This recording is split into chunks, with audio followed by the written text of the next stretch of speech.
Am I live? Am I live? That's exciting. So Tuesday night, it's 8 o'clock because, well, I can't do tomorrow night because Liverpool playing Everton in the football. So I'm doing tonight. So what's on the docket for tonight? I got quite a few questions over at the Discord about the podcast and about various trends in the board game industry. So I'm going to answer the questions. I'm going to talk about 5G for D. I'm going to play some songs.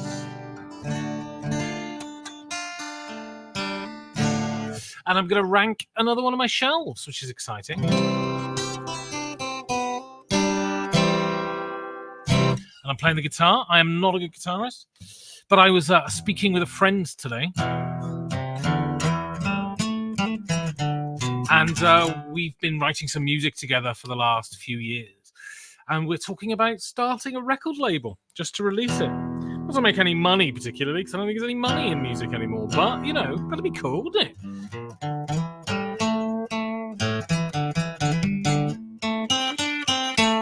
So I'm going to start by playing a song and then have a chat on that.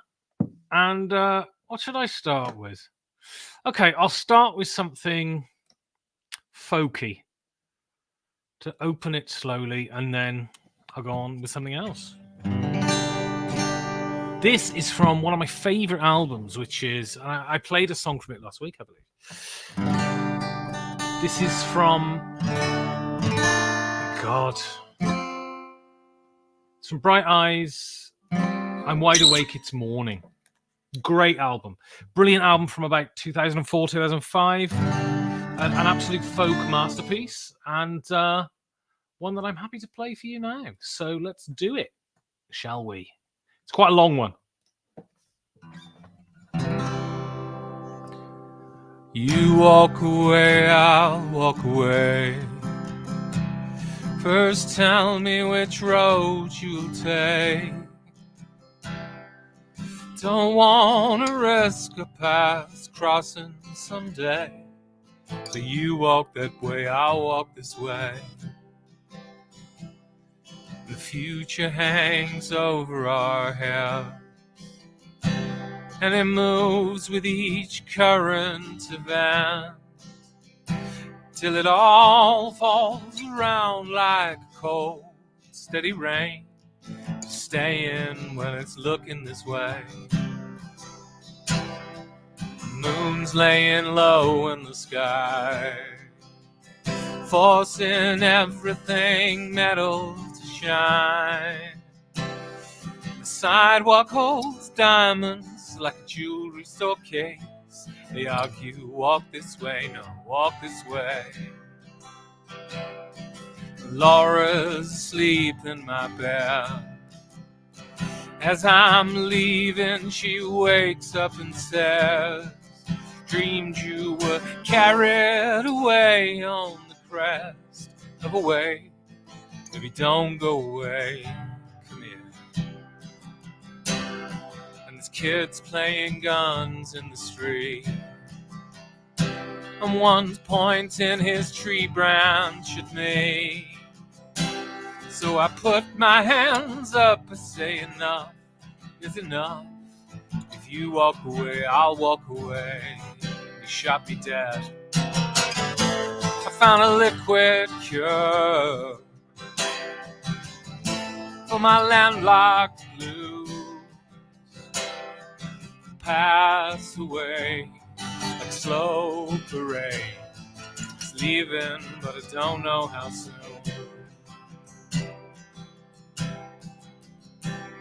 And the world's got me dizzy again. Think after 47 years I'd be used to the spin, but it only feels worse when I stay in one place. So I'm always pacing around or walking away. Keep drinking the ink from my pen, and I'm balancing history books up on my head. But it all boils down to one quotable phrase: if you love something, give it away. Good woman will pick you apart.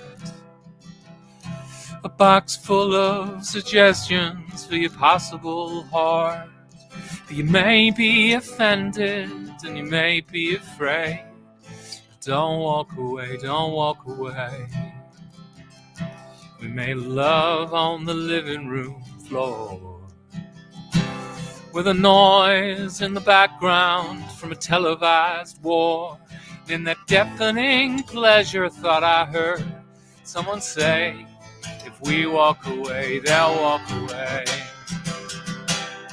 The greed is a bottomless pit, and our freedom's a joke. We're just taking the piss, and the whole world must watch the sad comic display. If you're still free, start running away, 'cause we're coming for you.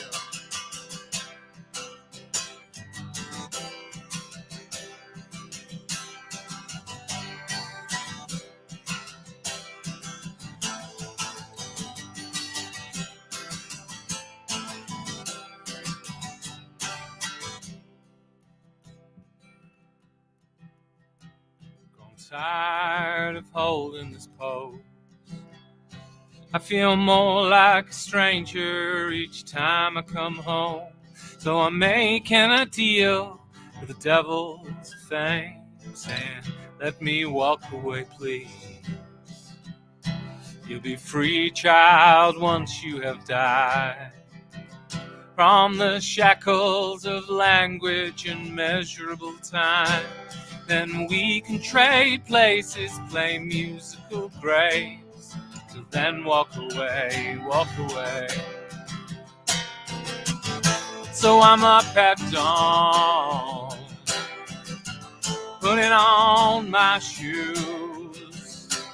Just wanna make a clean escape.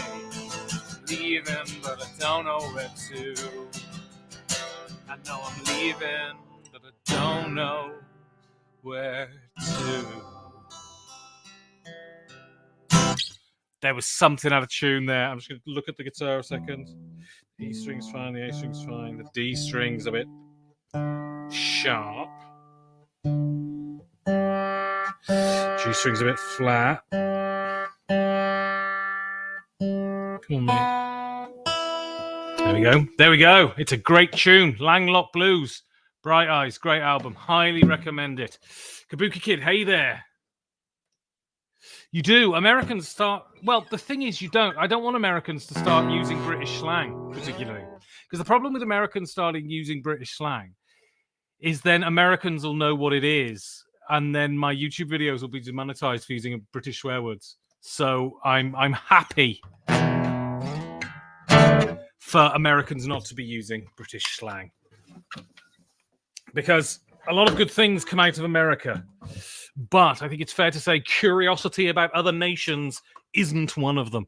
So here we are. Berlin is freezing cold. It bloody snowed yesterday and it's the end of April. It's so annoying. But yeah, welcome. 5G for D stream. That song was nice. So just talk a bit about 5G for D first.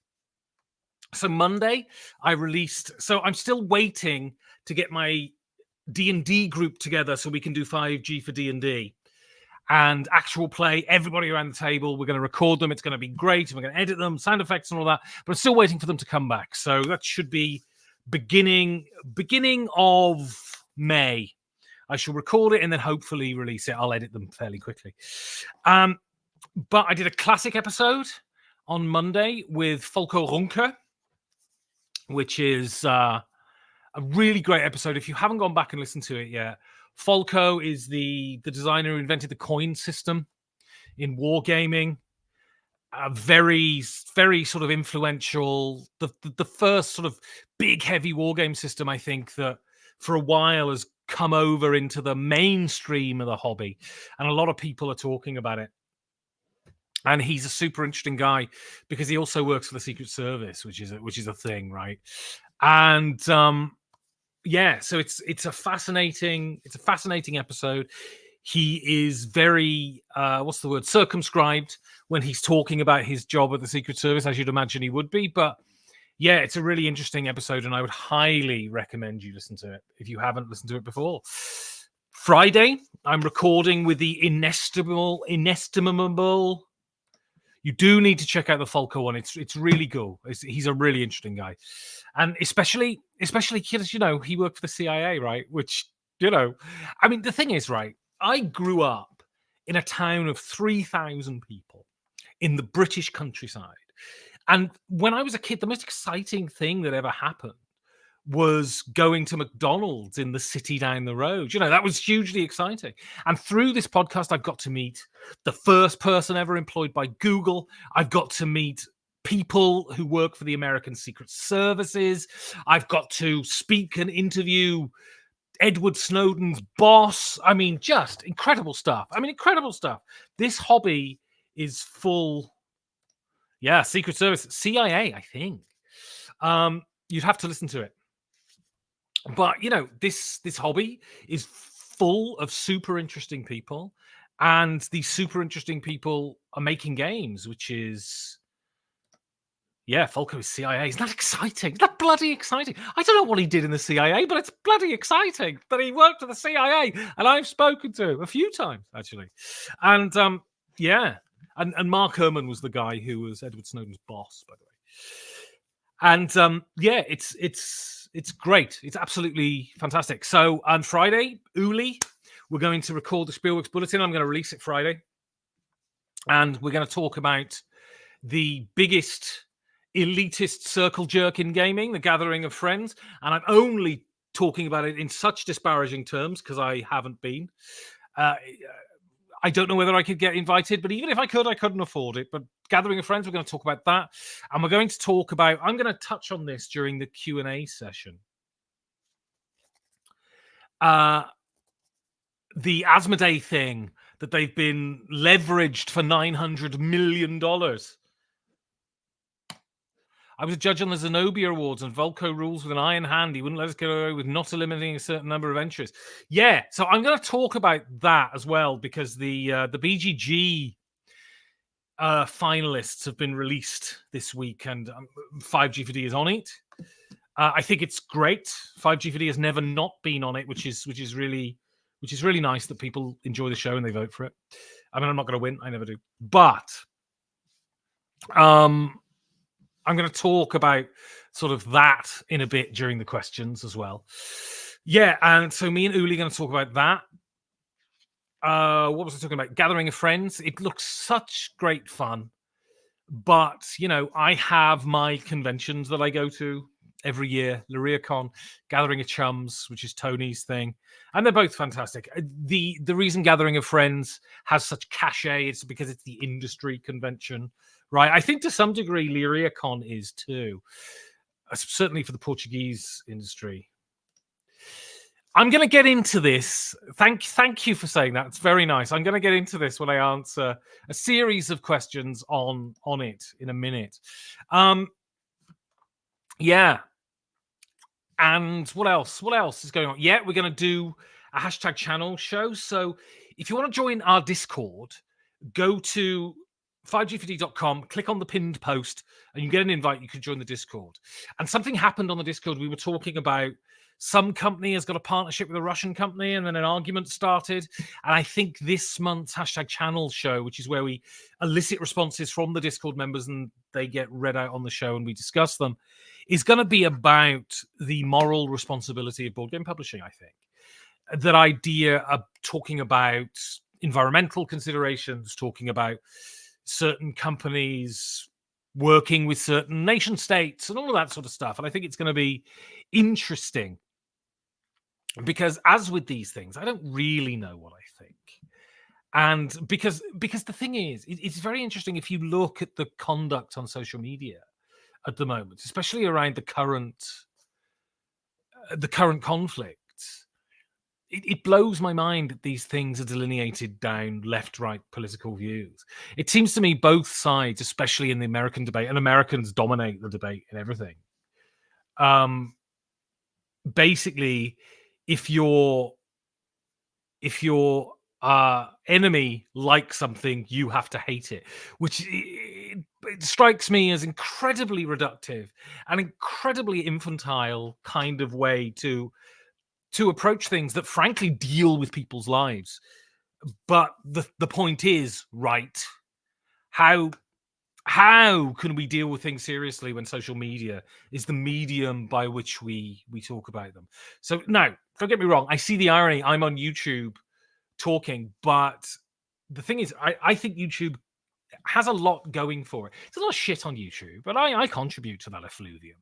But YouTube is a place where you can, have a reasoned long debate. Social media, especially X, is the worst sewer.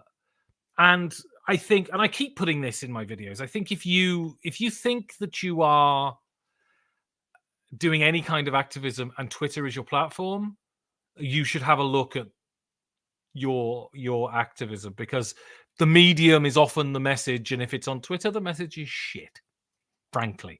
So yeah, that's for the month. But at the moment, so the way 5G4D works, I'll pull back the curtain a bit. The way it works is I do a big batch of interviews in a very short period of time, then I edit them and I upload them. Trouble is, we have a capitalist economy. What would be better would be donut economics. I'm not entirely sure I know what you mean by donut economics, so pop it down in the chat and we can get that up. So usually what I do is I do a lot of interviews, and I edit them all and I upload them all and then release them, and then getting towards the end of the interviews that I've uploaded, I do another batch, and I'm currently in the middle of doing another batch. And I've done 2 so far, and I've got like 5 more arranged for the next fortnight. Got some super interesting people. I interviewed Greg Loring Albright, designer of Ahoy. And he's great because he's also a media academic. So it's a fascinating discussion. I'm interviewing Ellie Dix, who is a family game designer, writer, and general thinker about games. I'm interviewing her Thursday. I'm interviewing Carl Fung, who's a war game designer, tomorrow. I'm interviewing Freedom and Freezer. I'm not quite sure when, but he's got back to me, said he'll come on the show. Quanchai Moria, loads of really cool people. So it's going to be really cool. This latest batch of interviews is going to be really cool, I think. It's going to be a cool thing. I like 5G4D. I think it's a cool podcast. And I'm enjoying doing the YouTube. And I think I'm learning to edit, and I'm learning to be silly. And please, if you haven't watched the YouTube videos, I think the last one I did, 5 games for Epicureans, I thought was really good. I had some really facile, infantile jokes that I thought were excellent. And I talked about eating too much and puking. And I said I want to be like ancient Rome and go to the vomitorium. And the goal with doing that was to get someone to write in the comments, you do know that a vomitorium is not the place where people go to puke, right? And someone did. Someone said, the vomitorium. And then I wrote to them and said, yeah, I put that in deliberately to make ancient Rome fans all annoyed. And so that was great. And I got what I wanted. So that was excellent. And so go over to the 5G4D YouTube channel. You're on the bloody 5G4D YouTube channel and watch the last couple of videos. I'm not quite sure what I'm doing this week, but I'm working around in my head. The first principle highlights the need for humanity to shift the goal away from relentless pursuit of economic growth measured as GDP to one meeting the needs of all within the living planet. The goal should be the donut, which represents the safe and just space for humanity, copied and pasted for time. Yeah. GDP seems to me to be a terrible way to judge the health of a country, especially when you consider I lived in Austria, which I think Austria has its problems, don't get me wrong. But in terms of safety, crime, net happiness, people being satisfied, strong labor laws, strong laws for tenants. I've never lived in a more functional country, frankly, and they're very low on the GDP list. And they're getting along a lot better than Britain, which is a lot bloody higher. I actually had a school teacher teach that vomitoriums were a place Romans would gorge and then go to puke. Lol, legit. Had that taught to me in school. Yeah, I mean, I thought it was for years, but it's not. It's not true. So I'm going to play a song. Then I'm sure I've played all these songs before, but I just felt like playing these today. I'm going to play a song. I'm going to go for some So the last one was American. I'm going to go British and then 2 American. If you've got any questions for me that you want me to answer on anything, whether it be the show, whether it be the world, whether it be...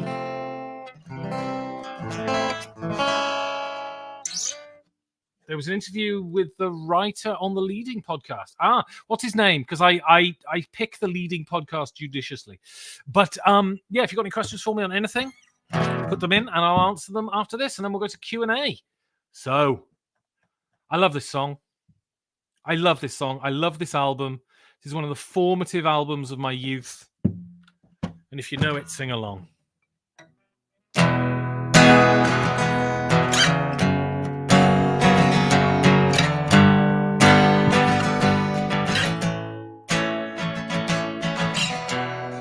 And into the sea goes pretty girl and me round the Bay of Biscay and back for tea. Hit traffic on the Dogger Bank, up the Thames to find the taxi rank, sail on by with the tide, and go to sleep. And the radio says, this is a love, but it won't hurt you when you're alone.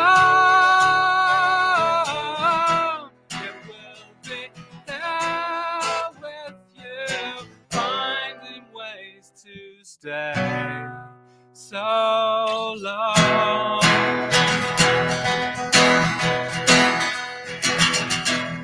The time for panchromaty. There's a low in the high 40s. Saturdays locked away on the pier. Not fast enough, dear.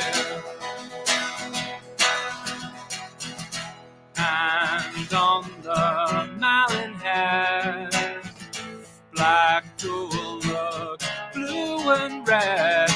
Queen, she's gone around the bend, top lands end. And the radio says, this is a love, but it won't hurt you when you're alone. It will be there with you, finding ways to stay so long.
Oh, what a tune. What a tune.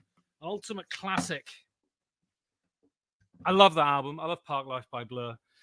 In the Blur Oasis thing, Blur are just a million times better. A million times better. There's Tone. Hello, Tone. Yeah, I'm about episode 4 now. I found the first couple of episodes a bit difficult, but I'm actually getting into it now. Just started watching Fallout. Been pretty fun so far. Yeah. I think it's good. The problem is I don't know anything about the IP. I never played Fallout, so I have no investment in it. But I'm enjoying it. I think it's good. I tell you what, I started watching. I discovered was on a German streamer today, and it's quite old, but I've never seen it. Is The Jinx, about this millionaire and did he kill all the people? Absolutely brilliant. Absolutely brilliant. I love true crime. I love it. All right, let's get to the questions. So I'm going to put 3 questions in that all basically. So first of all, is this going to go up? Would you sacrifice Steve to win a Golden Geek? Is the first question. The second question is,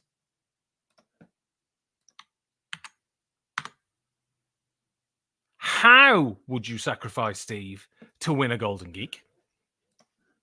Third question, and I don't know why they needed to put this disclaimer at the beginning, but it says a more serious Golden Geek question. What? A more serious Golden Geek question. I thought the other 2 were fairly serious. What would winning a GG mean? And I don't just mean to stroke your ego, but to the podcast, would you expect it to increase the audience, make it easier to find guests? All right. So, firstly, would I sacrifice Steve to win a Golden Geek? I mean, I'd think about it. I'm just not sure. I'm not sure he'd be enough to convince Quetzalcoatl to win me the Golden Geek. But if I did, I'd do it traditional. Obsidian dagger on a ziggurat. That would be my preferred method. I mean, if it worked for Atahualpa, it's gonna work for me, isn't it? You know, did the Incas sacrifice people? I know the Aztecs did, but I don't know. Chomp into the heart. I'm not going to eat his heart. Oh, yeah, I suppose you do, didn't you? That's part of it. You need to go, hooray! Arr! But he's got a cold black heart, Steve. So, yeah, it wouldn't taste very good. I'd probably break my teeth on it. So, a more serious Golden Geek question. What would winning a Golden Geek mean? I don't just mean to stroke your ego, but to the podcast. Would you expect it to increase the audience, make it easier to find guests? So, a couple of sort of podcasty things. What tends to happen, which is interesting, is the day nomination. So I've never won, so I can't tell you what winning would do. But the day nominations go up, which was today, I believe. You tend to find, I have found you get a bump in listens. People look at the list and they go, oh, well, these are the best board game podcasts. I'll listen. How many people remain subscribers? I can't tell you, but yeah, you tend to get a bump in numbers the day they're announced. The only time I've placed is 2 years ago. I placed 3rd, and I didn't get a bump in numbers when the results were announced. I assumed this would be the case if I won. So, what would winning a Golden Geek mean? So, last year I really campaigned on the Golden Geeks, and it didn't work. And I looking back on it, it's so bloody cringe. What I was doing was so bloody cringe. But so I'm not going to lie, I would absolutely love to win a Golden Geek. I think this is a podcast that is respected, but it's not loved. I think I don't know what it is. I don't know what it is about me. Certain people really like what I do, but I'm very un-mainstream. And I mean, within a non-mainstream niche, right? And so I don't envisage ever winning the Golden Geek, to be honest. But, so, to win it would be absolutely amazing. I would be really, really happy with it. And I'm not going to lie and say I wouldn't. I would. It would really... I swear I was under the impression you already won a Golden Geek. It must have been something else you won. I've never won anything. I've won anything. It's certainly not with this podcast. I won a contract with the Dice Tower, and I got to do 45 episodes on the Dice Tower, and that was great. And I did 45 episodes. That's a lot of bloody episodes. So to stroke my ego, so I'm very insecure, like all people, and winning the Golden Geek would be, I think. So it's weird. And I think a source of my frustration is that I see that there is a gulf between how good I think I am and what other people think. I think I'm better than people think I am, I think. That's why I tend to get disappointed. I didn't place last year. And I'd done quite a lot of campaigning. It was very cringe. And I was quite disappointed, which pains me to say. It's very, very embarrassing to say so. But what frustrates me about the Golden Geek is I don't understand how it's judged. So you source audiences to get finalists, which I think is great, and then you just source the audience to get a winner, and that kind of doesn't make sense to me, right? And I'll explain why, and it's partly because it seems to be putting it. Why the hell do you have a finalist and then have another round of voting? Why don't you just go out, vote, and then announce the winners? Kind of makes no sense. Secondly, there's only been 1 year where I thought I absolutely, definitely, 100% deserved to win the Golden Geek. And I don't want this to sound arrogant, but it's going to, I guess.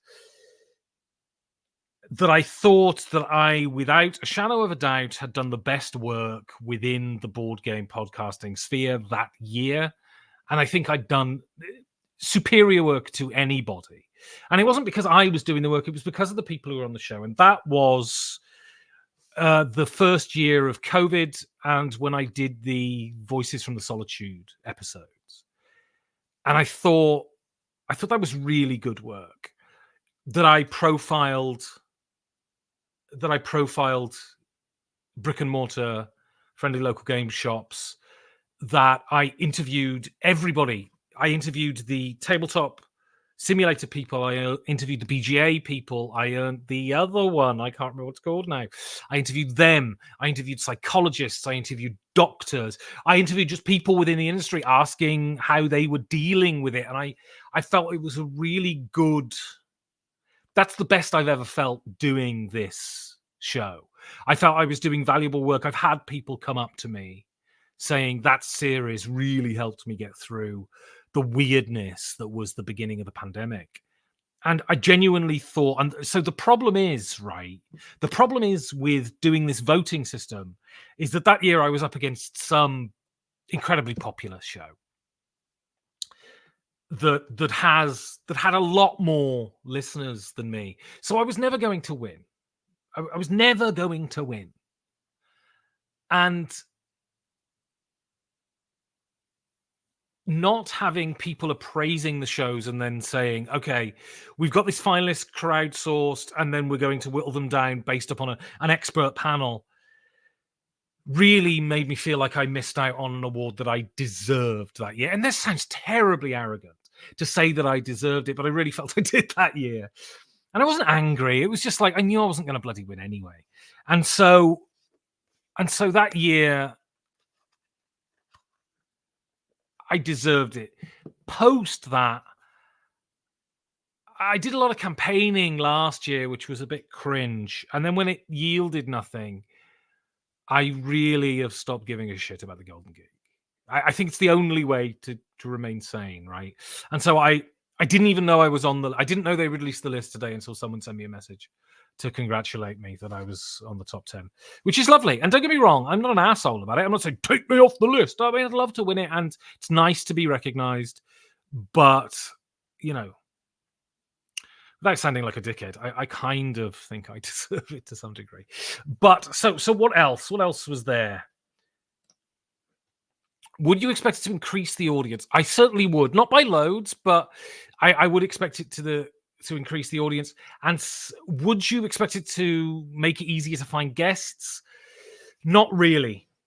That, finding guests within the board game sphere is fairly easy. People are really approachable. People are really nice.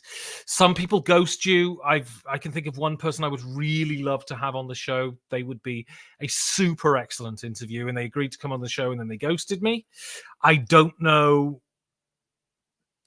Thank you very much. And if you're watching this and you want to vote for 5G4D, please do. They'd be super interesting, and of course, I'm not classless enough to mention names, but they ghosted me, and I'm sure they have absolute legitimate reasons to do so. But I think so. That's not an issue. Finding guests is, and I finally got Freedom and Freezer to agree to come on and do the show, and I've actually emailed with him, so that should be great. Yeah, I'd love to win a Golden Geek. It's never going to happen, though. I just don't, I know my download numbers. It's never going to happen. Efka's going to win it this year, I assume. Okay, another question.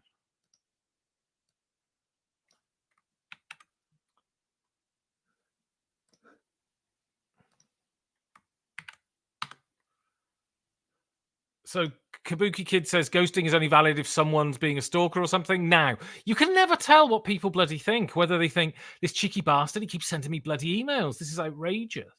So you don't know. And people have loads of reasons. And I remember once famed board game designer Isaac Shalev, co-writer of the Encyclopedia of Tabletop Game Mechanics, I think that's what it's called, something like that. I was moaning once about the show, and he said something very profound. And he said, look, people just aren't bloody thinking about you. Don't take that the wrong way, but they're not. And he said, think about the way you think about when someone sends you an email. You forget about it. You forget about it. What are some games that you desperately want to play, but your group hates and you can't convince them to play them? So, one is the co-op game from Hachette, Ultray, which I really enjoyed, but I played it and I didn't feel like it worked as a co-op with my game group. I think we're better when we're trying to beat the shit out of each other. And so I didn't do it after that. So that's a really good one. And then this isn't an issue now, but someone who was a member of my game group, who we used to play games with, and I never used to have rows with or anything. They were great, but they took a real exception, and I was really surprised by this. They took a real exception to High Rise by Gil Hoover, which I think is a brilliant game. I really feel sorry for Gil, I think. Because I think Gil was truly one of the great designers of the last sort of 10 years. Fantastic games. And as Kabuki Kid says, a good guy.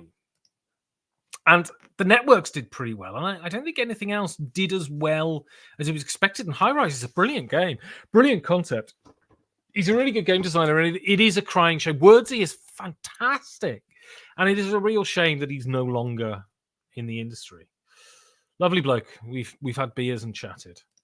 Kabuki Kid asks, what's an IP that deserves a really good game or might make a really good game? I have spoken to Tony Boydell about this, and I think he should design this. Tony Boydell's, one of his favorite albums, if Tony's still watching, one of his favorite albums is Yoshimi Battles the Pink Robots. And I think that Yoshimi Battles the Pink Robots would be a brilliant starting off point for a dungeon crawler or a skirmish game. I think it would be, or a tower defense game.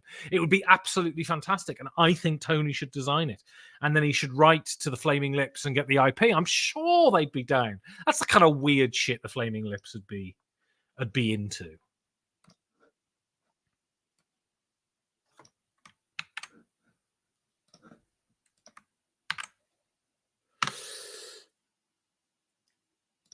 How do you see the board game media space evolving as the industry grows? I hope it evolves in a more professional way. So, I don't think you can ever expect... So, the thing is, there are different kinds of board game media, right? So, I do a podcast. I'm not innocent of this. I do a podcast on behalf of Spielworks, and I get paid to do it, right? And so, sponsored content. I get sponsored by a board game publisher to do my stuff. So I understand this, but I hope that ethically it becomes more professional. So when people write reviews, they're actually writing reviews. I don't think we can ever hope. So there's always a debate. There is always what is our review? How can we make our reviews objective? Why would you have a call to make reviews objective? That makes zero sense to me. Reviews are a subjective reaction to a game, right? So there's no objectivity in reviews. I think people mean standards. There are certain websites, and I can say this in public because I had a public discussion with the person who runs this site, and I think they're fairly despicable. Is Geek Dad? I was going to work with them briefly, and then they sent me their requirements, and they said I should never write a negative review, or if I do write a negative review, that I should write to the publisher first and ask me if they are happy with me to go ahead with publishing the negative review. Well, of course they're not going to be bloody happy. They're going to say I'd prefer you didn't, and so I'd be very wary of them. If you go to their website, they're lying to you, or at least they're obscuring the truth, and I think that's despicable. The Instagramification of board games, which essentially people are being marketers for no money, I think is rough. So I see enthusiasts on Instagram, and that's cool. And then I see people leveraging Instagram for money, and they're essentially or free games or whatever, and they're just and this trend of people saying I don't like to focus on the negative. Well, if you're talking about this and you cultivate a following of people, well, then you should be honest. You should be honest. Some things are shit, and some things you don't like them, and you should be able to justify them. So I hope the media space evolves in that way. Honestly, I'm not particularly interested in game shows based on games, or I'm not particularly interested in sort of, entertainment products, though I kind of do that. I mean, the reason being is the games are the entertainment, right? I think we should talk about them. But the IP I would love to see in a board game and not a minutes game is Warhammer 40k, yeah. And Space Hulk Death Angel card game by Corey Konieczka is brilliant, and I need to play it again. And it is bloody hard, as it should be. If it's a 40k game, it should be bloody hard. If it's easy, it's not 40k, right? All right. Next question.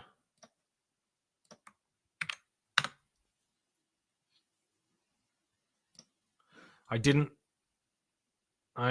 copy and paste that correctly, but are we moving out of the board gaming golden age? Has a bubble popped in the pace of new releases? So I've been banging this drum for years now. I think we're most definitely in the silver age of board games. And what do I mean by that? I think there is this general idea that the golden age is better qualitatively than the silver age, and I think that's broadly true. But I think what I mean about golden age, silver age is that that sort of period from about 94, from Catan to sort of 2012, 2014, when Kickstarter started to really make a thing, when Simon, I guess what we should say is Catan to Zombicide, I think we can sort of say is the golden age of gaming. And it was just incredibly innovative and exciting, and you had these people doing whacked out, really fascinating stuff and really focusing solely on the gameplay and making these mechanical interactions that were amazing. Catan is brilliant. We were talking last week with Tony about what's it called? Reef Encounter. Fantastic. So many El Grande, so many of these games that are just simple and incredibly deep. And I think what we found is two things. Is that Eurogames especially, Eurogames have become just overblown and complicated, not complex, complicated. And secondly, they've started to be very referential. And this happens in the Silver Age, right? Games stop being original and start having conversations with the games of the previous age. And so this is it an El Grande killer? Is it a Catan killer?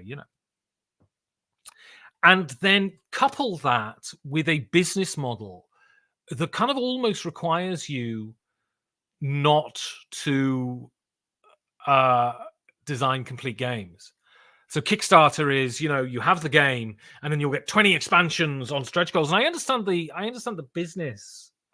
I understand the business imperative for that, but it does mean that you get less quality games. And the one I always use, the example I always use is Evil High Priest, that I played it and I thought it was fine. And then they said to me, oh, but it's really good with the expansion. And you can't get the expansion. It was a Kickstarter thing. And that's driven by Kickstarter, and I think that has driven the quality of games down. And you look at the great, especially Euro designers, the great Euro designers, Uwe Rosenberg, Stefan Feld. They like to, not that Uwe Rosenberg doesn't design expansions. I mean, of course he does, but they like to deliver a game that is complete. Stefan Feld actually told me this. He said that I don't like it. He said specifically, I don't like expansions. But that doesn't mean games of shit and there are no good games. I mean, of course, there are loads of great games. And the Splotter guys are these weird outliers that always produce incredible work. Uwe Rosenberg still produces incredible work. I've been playing some of Johnny Pack's prototypes, and I think if anyone is going to sort of break through in the next couple of years, I think it might be Johnny, because he's really great. I'm assessing one of his games. I might have assessed it before because I moved the shelves around. I might have assessed it before, but I'm assessing one of his games today, and it's great. I think he might be the next big designer. What's Tony say? The Golden Geek noms are mostly bland and uninteresting. 2023 was a shit year for games. If that's the cream of the crop, distinctly possible. Expansion should maybe be the exception instead of the rule. And with most publishers who have a popular game, it seems to be the rule. Absolutely.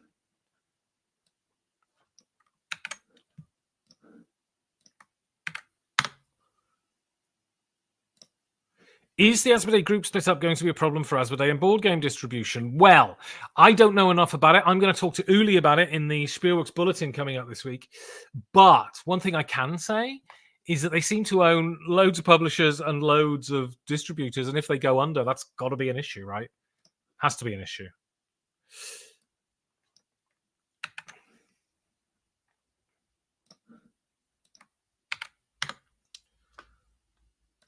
So the pandemic started 4 years ago. What changes did it bring to the board game hobby and industry that are noticeable today? I think it increased the player base to a large degree. I think people started designing during the pandemic. I think we've seen publishers struggling simply because of supply chain issues, which was a direct result of the pandemic. And also, what I noticed during the pandemic, because it made everyone go crazy, is that you saw, especially in the American scene, political division within the industry and people saying some silly things, Nazi frogs, for instance, people saying some silly things, and what that resulted in, for good or ill, frankly. I think there's sides to be put. I think there's arguments to support both sides. The rise of partisan political games being made. So, for instance, I played Votes for Women a couple of days ago, and Votes for Women is not a sober simulation of the struggle for suffrage. It is an author making judgments on contemporary society through an historical game. Whether you think that's good or whether you think that's bad, whether you think it's subtle or heavy-handed, whether you think it's insulting or invigorating and clever, that is up to you. But that's definitely the case, I think.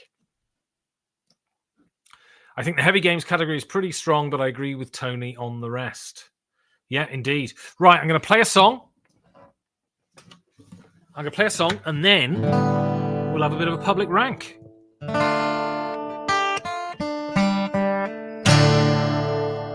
That's a D minor for all of you music nerds.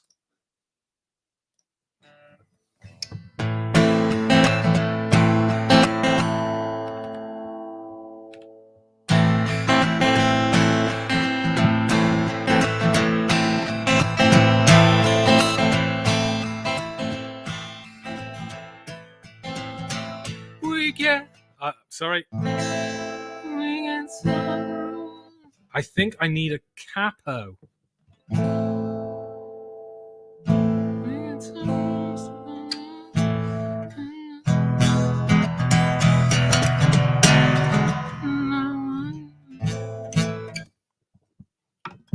Put it here. Yeah, that's right. I didn't have a capo.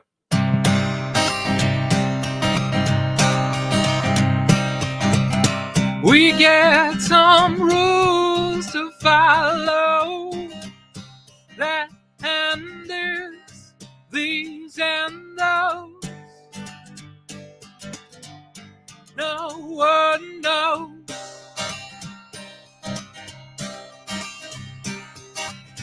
We get these pills to swallow. How they stick in your throat. Tastes like gold. Oh, what you do to me, no one knows. And I realize you're mine, indeed a fool of mine. And I realize you're mine, indeed a fool of mine.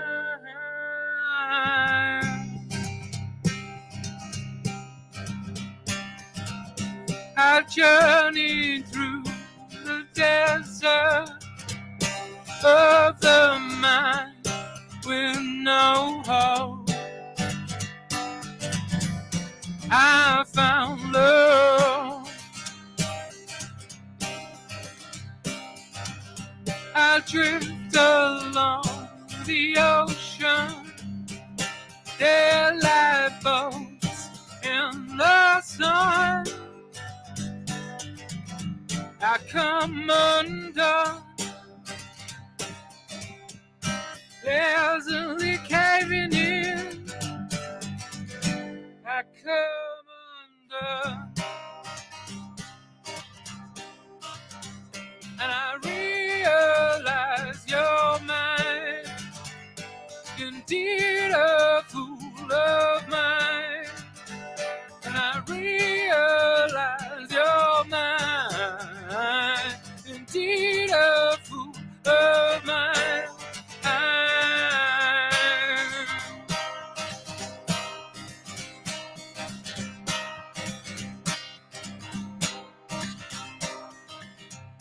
Heaven smiles above me. What a gift here below. No one knows. Gifts that you give to me. No one knows. Well, I accidentally, while playing the guitar, turned up my mic volume loads. So if it was super bloody loud, that's why. So actually, while we're here, my guitar fell over. Of course it did. So while we're here, why don't we have a look at the heavy games category, shall we? So let's see if I can find it on the Board Game Geeks. Let's have a look. Cooperative game, expansion, innovative, light, medium, heavy. Okay.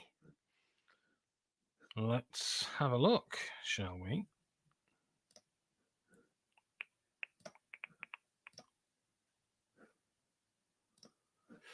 So, heavy games. So, Dave Moser said that heavy games is pretty strong. Age of Innovation. Oh, thank you very much, Conrad. Nice bass. Age of Innovation. Haven't played it. I hear it's absolutely amazing. I have to play this game. Darwin's Journey. I really took against this. I need to play it again. But I found it to be a classic sort of Silver Age game that I did not take to. Dune Imperium Uprising. Haven't played it. Evacuation. Love that one. Love it. Really good. I think Vladimir Suki's fantastic. Great Western Trail, New Zealand. Love any Great Western Trail. I love any Great Western Trail. I'm not a big Alexander Pfister fan by and large, but Great Western Trail is so good. Hegemony, haven't played. Kutnahora, haven't played. Nucleum, haven't played. Scholars of the South Tigris, haven't played. Voidfall, haven't played. Put in the comments what you think is your favorite of those. And tell me what you think. And tell me what you think should win. I think it should be Great Western Trail because I think Great Western Trail is absolutely amazing. All right, now, bit of a public rank, and then I'm going to go and carry on watching The Jinx. Let's have a look now. All right, so only a few games here today. This is my shelf here. So let's have a look. I think I've already done Endless Winter, but because I take games out and then I put them, I've got no. But I'm going to just jump over this one in case I haven't. Endless Winter, I think, is absolutely outstanding. I don't think it's a masterpiece. I think 5G4D should win too. KK, hello. Hello there, Barry. I like Barry. I haven't seen Barry in ages. If you're going to Essen this year, Barry, we need to get together. So I think Endless Winter is outstanding. I was really surprised. I thought it was going to be this overblown Euro game, but it's actually fantastic. It's really good. And as I said, I think Johnny's going to be a big star. I think Johnny's very talented. Brilliant musician as well. We played a gig at RageCon last year. It was great, even though my voice was shattered. So this is going to be controversial. I'm going to put City of Horror as a masterpiece. I think this is an absolutely astonishing game. I think this is one of the few zombie games that understand that the zombies are not the story, the people are the stories, and it's the extremists into which they are put that results in the story, and City of Horror simulates that wonderfully. It is a brilliant game. It should be so much more successful than it is. It should be so much more higher regarded than it is. It is absolutely glorious. A Few Acres of Snow. I'm going to put it slightly better than City of Horror. I think this is one of unbelievable, Barry. We need to play this. A Few Acres of Snow. Brilliant. I think it's one of Martin Wallace's best. Oh, hang on a minute. Look what I've got. This is very exciting.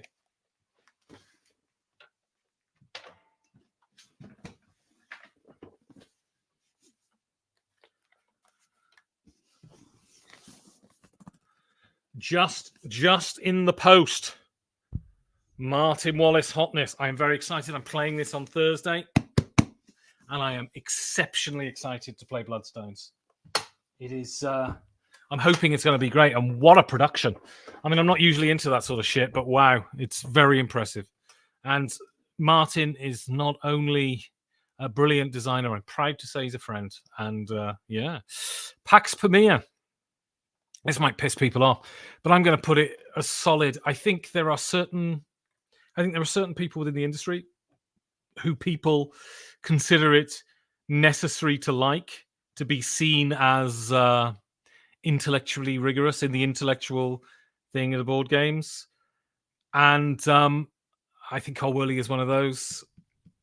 The only game of his that I really love, I think, is Infamous Traffic. Thank you for some of the best interviews of any type. I appreciate you. And thank you, Steve. That's very nice of you. In a zombie apocalypse, zombies aren't the problem. People are the problem. Also zombies. Excellent. And if anyone's read... what's his name? Mel Brooks's son's World War Z. I didn't see the movie, but the movie didn't look like anything like the book. I really enjoyed that book. I thought it was fabulous. And he came up with the concept of Quizlings, which is the first original thing, I think, in zombie lore in ages. Max Brooks, that's right. Quizlings were these people that were sent crazy by the zombie apocalypse, and they weren't zombies, they weren't infected, but they acted like zombies. They would attack people and like that because their brains just snapped. Brilliant concept. Absolutely brilliant concept. And evoking Quisling, the Norwegian traitor. Mandala Stones is solid. Actually, I don't play this enough. This is a really nice abstract game. It's not brilliant, but it's a really nice abstract game, and I should play it more. It's fine, Mandala Stones. Gandhi, I'm going to put this here. I haven't played it enough, but again, twice something has happened to me in this industry that really blew my mind. Once at the beginning when I first got into games, and one fairly recently with Gandhi. Yido had a promo card that I couldn't get hold of. And I wrote to one of the designers on BGG and I said, look, where can I buy this promo card? And he just said, give me your address and I'll send you one. And he did, and I got it, which was wonderful. And recently, the designer of Gandhi, did I write a review or did I just tweet about it? And I said I thought the game was great, and he wrote back saying thank you for being so nice. And his profile picture was custom dice for Gandhi. And I wrote to him and said, where can I buy these custom dice? They're absolutely bloody brilliant. I'd love them. And he just said, oh, give me your address and I'll send you some. So I've got custom dice for Gandhi. Absolutely brilliant. People are so nice. If anybody, by the way, wants me to send them a copy of the Steven Syrek Ben Maddox designed promo for Oranienburger Canal, please hit me up. I'll send you one. Brass Birmingham. I'm going to put Brass Birmingham here, which is controversial because it's the number one game in the world. And I love it. I think it's great. I don't think it's as good as A Few Acres of Snow, and I don't think it's a masterpiece, but I think it's a really excellent game. Anno 1800, I'm going to put the top end of solid. It's really good. Again, it's accidentally a Martin Wallace list, and Anno 1800 is great. And the Nemo's War, I'm going to put a low-end masterpiece because I love Nemo's War. I think maybe because I bought it and played it during the pandemic, just as I was getting, after the first time I got the Lurgy, and it was great. And I think it's a brilliant game. And it's a bear of a setup, but once you set it up, it's absolutely fantastic. I love it. A lot of rolling dice, quite a simple game, but really great. Okay, so I'm not a good guitar player, am I?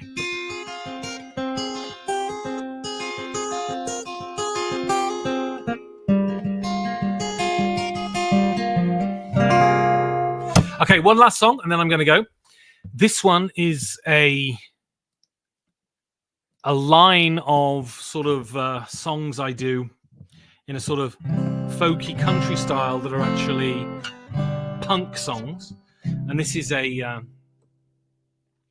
Misfits tune, and it's a brilliant tune. And I do it in a sort of acoustic style-y. And it's a great tune. Hang on, I've got to get in the right position. Hang on, I've forgotten the opening chords. Hang on a second. No.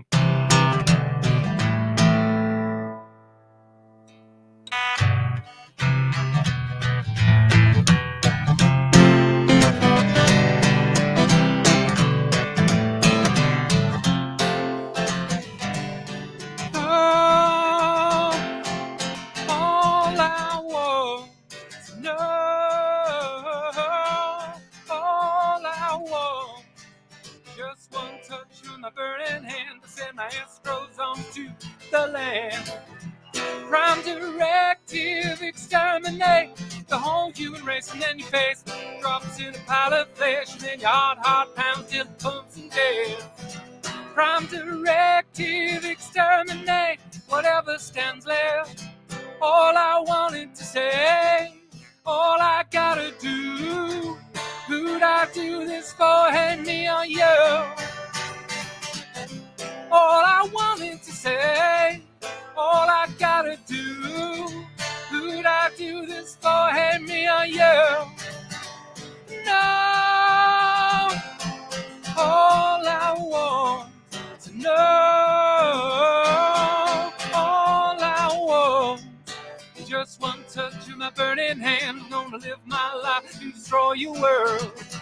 Prime directive, exterminate the whole fucking race, and then your face drops in a pile of flesh, and then your heart pounds till it pumps and death. Prime directive, exterminate the whole fucking place. Well, all I wanted to say, all I gotta do. Who'd I do this for? Hang me on you. And all I wanted to say, all I gotta do. Who'd I do this for? Hang me on you. No, all I want to know.